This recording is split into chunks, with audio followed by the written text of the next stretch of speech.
I worked on a haunted floor during COVID. So recap, if you've missed some of the other stories, we are on an old L&D floor that they had just opened back up to put COVID patients on. The L&D floor shut down the year prior. When we came in that night, day shift had discharged 2 of those COVID patients down our main hallway. We only had 12 patients down one hall.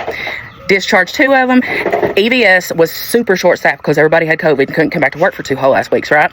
So they closed those rooms off. They opened 2 rooms on the other side of the hallway at the very, very front, rooms A and B. Those were the only 2 rooms down that hallway. It's about 2:30 in the morning, and there's a call out going off for down that hall.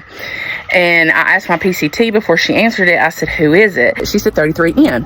And that's all the way at the very back of that hallway. And I said, there's nobody in 33 in. Before we started to round in everything for each shift, we would always go close the extra doors because this floor has a lot of activity on it, as in paranormal wise, and you would hear doors slamming all the time. I had already been down that hallway and I knew that the TV was off and that the door was closed, okay?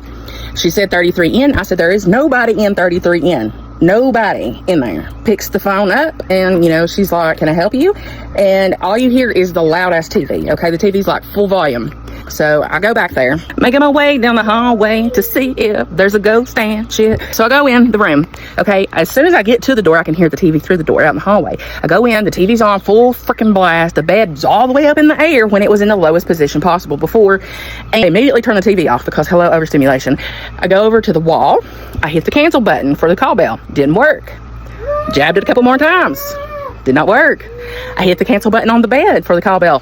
Did not work. I went into the bathroom to check the one in the bathroom. It's still in place. I'm hitting all these cancel buttons, nothing's happening. So I decided to unplug the bed from the wall. I unplugged the bed, still going off. At this point, I'm getting very irritated because I'm very overstimulated. Call maintenance. I'm like, listen, bro, this is what's going on. He's like, all right, I'll be up there in a minute. Well, 30 minutes later, so like 3 a.m., he finally gets his ass up there. He's like, which room is it? Tell him. He goes, are there COVID patients up top? No, motherfucker, this is a COVID floor. There wouldn't be no COVID patients down there. Like, be real. He goes down there. He's in there for like 45 minutes, okay? He comes back out. The call bell's still going off. And I'm like, so why is it still going off? He goes, girls, he goes, I've taken the entire panel out of the wall. He said, and it's still going off. He said, there's nothing connecting the call bell itself to power inside the wall. And it was still going off for that room. So I was like, okay, well, what do we do? How do we get that motherfucker to go off? And he was like, well, I don't know. I'm going to have to wait till in the morning when my supervisor gets here to ask what we need to do. And I was like, great. And that was around 3:45. Around 5:30, as we're getting ready to do our morning med pass, it just stops. It just fucking stops. I don't know if there was a ghost fucking with us or whatnot, but it was very irritating.